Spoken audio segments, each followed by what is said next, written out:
Hello YouTube and the tribe of the horror realm. It's been a while since we actually done a video. Yeah. It's been pretty hectic. They said we had finalized, we're going to be moving from where we are now, and so we still have to do a lot of running around with logistics, getting movers and stuff. I started working at a new location, new job, same company, and the drive's kind of a ball breaker a bit, so it's just been so much going on. We just haven't been able to do a lot with videos, and not to mention, for some reason, I'm having a problem trying to reply to videos. You know, it just doesn't want to let me reply. Everybody thinks we're moving far away. Well, we kind of are.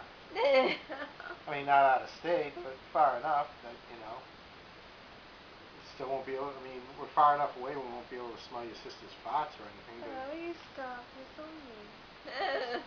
Anyhow, the reason for this video is we're doing a video response to TP20's contest.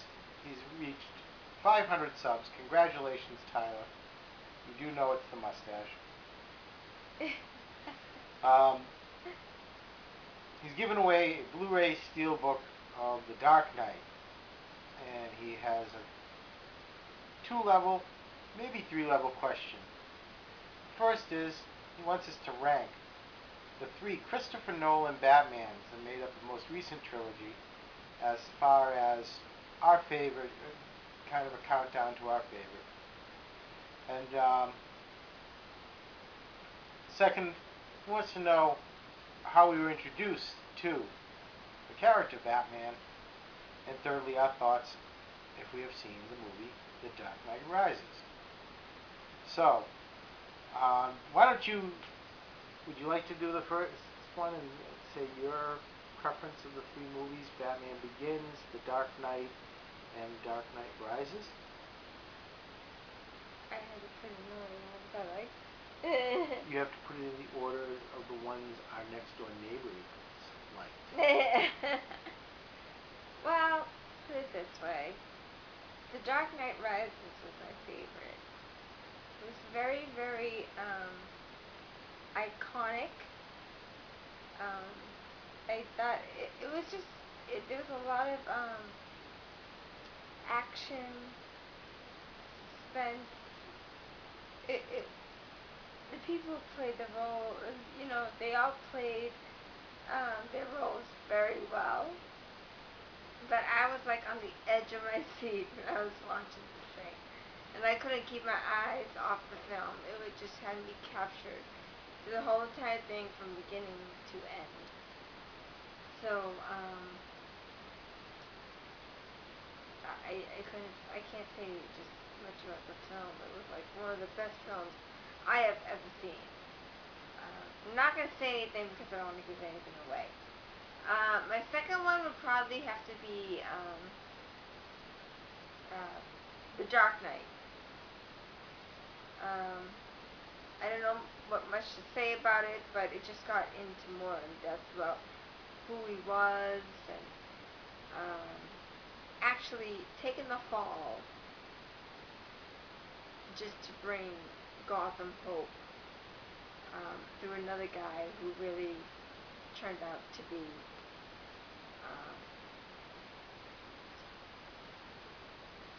bad at the end. And then my last one would have to be the first one, Batman Begins. I'm not saying it was a bad movie, it was pretty good. It gives a background story of how Batman came to be. Alright, well, my order's a little different. I think my order may actually be more like, I think what the popular vote would be, I'm assuming. And my top film is The Dark Knight. I just loved Heath Ledger's performance as the Joker. You know, Christopher Nolan always said he wanted to make the characters somewhat believable.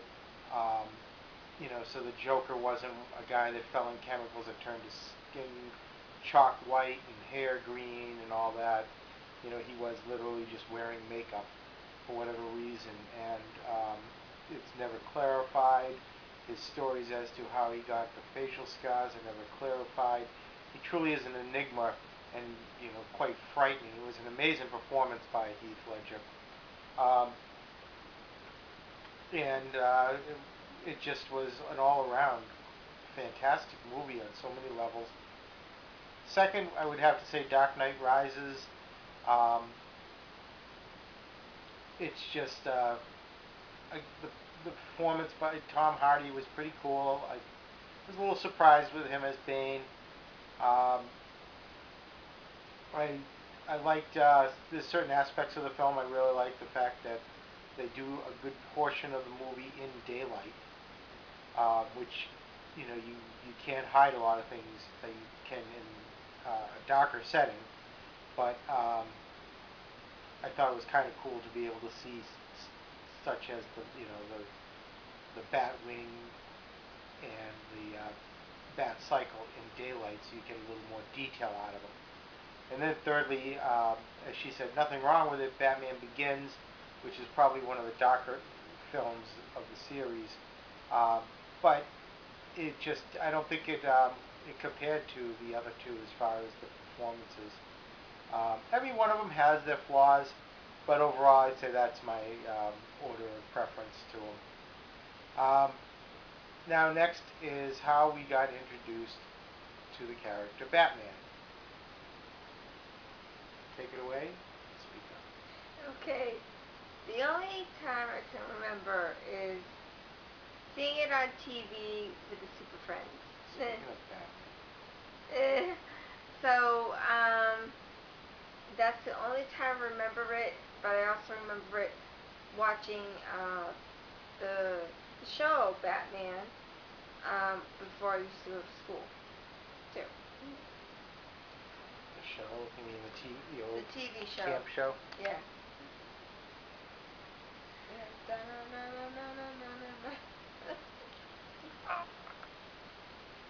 Speaking of Batman, what was your name in the shelter? Baby Batman, huh? Yeah, they called him Baby Batman. Well, anyone that's seen the videos knows that I have a background in comic books, so my earliest introduction would probably be, I'm gonna say it was probably it's hard to say exactly which one it was, but it's going to probably be comic books, and as well as I saw Super Friends and the syndicated Batman TV show. But I always was keen on comics, so I'd followed Batman through the years. No, it was never my favorite book. It had its moments, of course. Um, there's a period where Neil Adams had taken over the art of the book and was doing. They had that great Ra's al Ghul storyline. Later on, in the mid '80s, Marshall Rogers took over the Batman book and had another great run. It had its lull points, and then the biggie of them all, when I was working with this comic shop, and they announced Frank Miller was going to be taking a turn at Batman with a future story called the Dark Knight. His books came out, and the Dark Knight Returns. There was such a buzz about him that I remember seeing a cruiser pull up onto the sidewalk, and the cops come into the store. I'm like, oh God, what the hell's going on? And the first thing they're like, did that Batman book come out? Everyone was so interested in the Batman book, the reimagining by Frank Miller. It was so huge, and if anyone, even if you're not a comic book fan, it is really well worth checking out getting the graphic novel of the 4 books composed all together. And those stories really are very influential in how even Christopher Nolan's character of the Batman works, in the sense, you're not there to kill them. You don't have to disarm them with minimal contact. You make it hurt and let them know it. So, um, so my introduction was pretty much all those comic books, and then, like everyone else out there, followed it through the years of Mr. Muhammad's Batman, and right down to those really bad ones at the end with the bat costume with the nipples. So anyhow, the last part is what we thought of The Dark Knight Rises. Like I told you,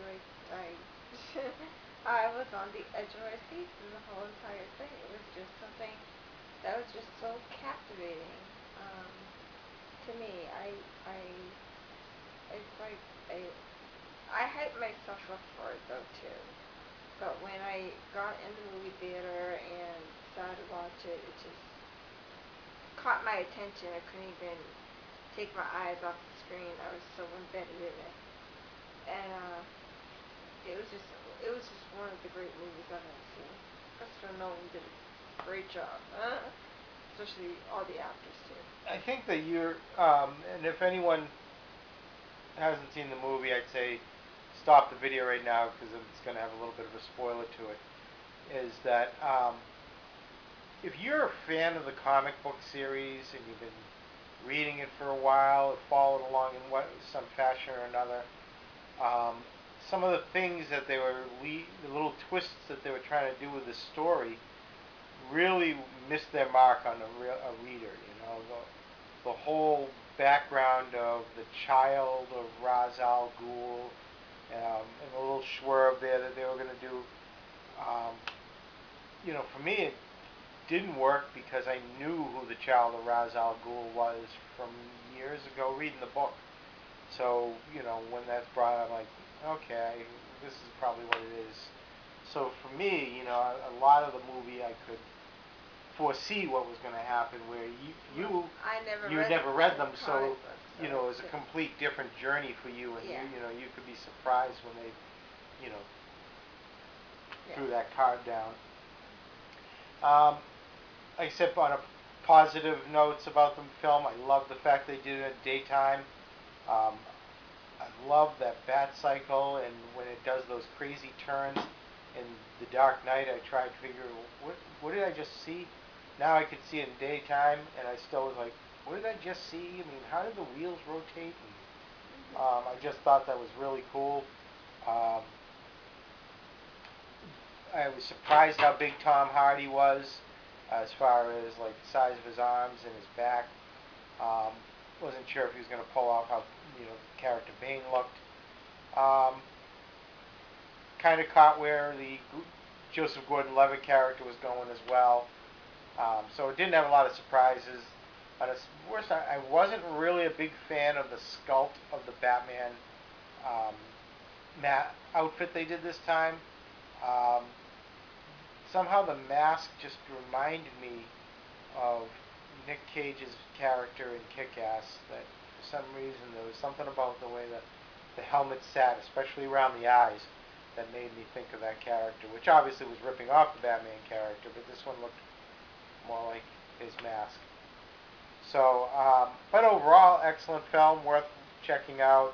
Um, and, they left us with a lot of open questions at the end, especially for you. You like things wrapped up nicely and like to know what happened. And, they kind of leave it open-ended, but I'm sure in another 8 to 10 years we'll probably see another Batman movie that's rebooted from the start. So that's it. Probably dragged on for quite a while, but if anyone hasn't joined in, do so. TP20's got a great channel. He's a big participant in the YouTube movie community, so I'm sure if you haven't seen him, you'll get to know him soon. Thank you very much. Bye. Bye-bye.